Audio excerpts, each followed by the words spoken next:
Ariel, this is a complete stud you're looking at. This is a complete inspiration. I followed him through the world series of fighting.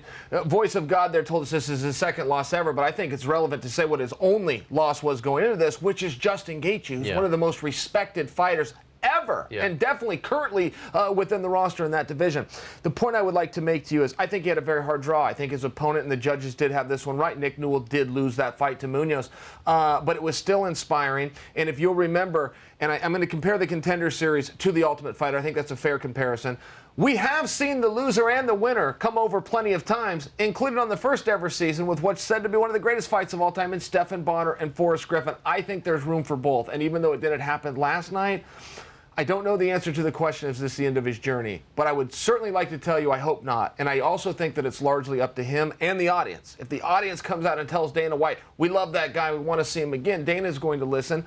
Will Nick push forward? The Nick that I know will. But everybody comes to a road, and I think for him it's mental. It's not physical. We saw last night he can still compete mentally. Does he want to dig deep and come back one more time? I hope so. Your heart breaks when you watch Very that much clip, so. right? I mean, this guy, as you said, an inspiration. It was very cool to see Jim Abbott support him on Twitter. They have a relationship, one of the great baseball players and inspirational players of all time. I actually spoke to Nick just moments ago, and he said he is going to continue his MMA career, and he wants to get back at it either end of this year or early next year. So that is good news. He is not saying, okay, I didn't get this contract and I'm done. I'm happy to hear that because he's a great fighter. He had a bad night. He had an off night. That's how he put it to me. Alex Munoz, by the way, deserves a lot of credit here, and he's not getting a lot of credit. Team Alpha Male product. He fought great that night. Sure. I mean, he really did step up. He was being overshadowed. I give him all the credit in the world. Dana White begrudgingly made this deal. He did not want to be in the Nick Newell business, and he was honest about that, and I give him credit for that. But he made this deal, and I thought it was the perfect platform. It's not quite the UFC, but you're able to capitalize. We're in this together. It'll be on Fight Pass. It'll be on my show. It makes all the sense in the world. And if you win, then we'll address it. Now it's almost the perfect scenario for Dana White and company because they don't have to deal with this issue. He lost. We can move on. I think it might be the end. I don't know if they're going to give him another look. They did not want to give him another look. I know the matchmakers didn't want to give him a look in the UFC. So I feel like it's the end. But it doesn't have to be the end of his MMA journey. Why can't LFA, who employed him before, Bellator, PFL, there is business to be made. I've dubbed him a long time ago Mr. Must-See TV. There's business to be made off Nick Newell, not just as a freak show, as a great fighter who happens to be an inspiration.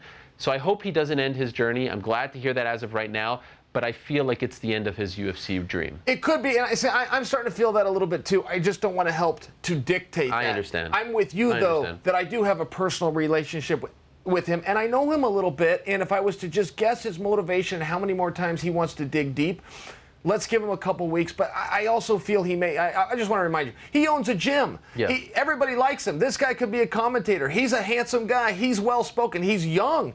He's educated. I mean, there's all these pluses in his column, and I just don't know that he has to fight. In fact, I do know he does not have to fight. He wants to, and as long as it stays a passion and a dream, I think that maybe he will pursue it. I don't know if he's going to get those opportunities again. They don't come along for everybody, and I don't think that he'll get special treatment for any reason. I think that he's going to have to follow the course like other people.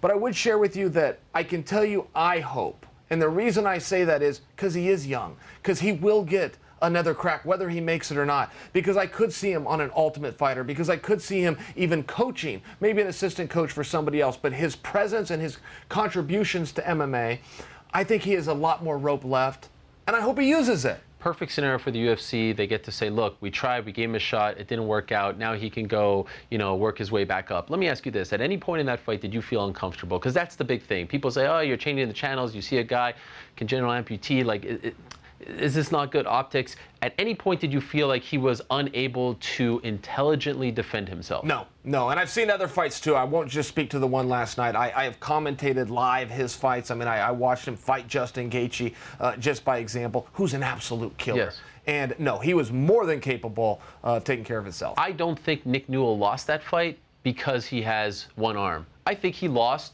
to a better fighter on that night, and that's it. And I think a lot of people want to say it's because of what he has or doesn't have. It's not the case. 4 other people lost on that card too. No big deal. But I think right now the UFC is going to say no mas. That's what I think.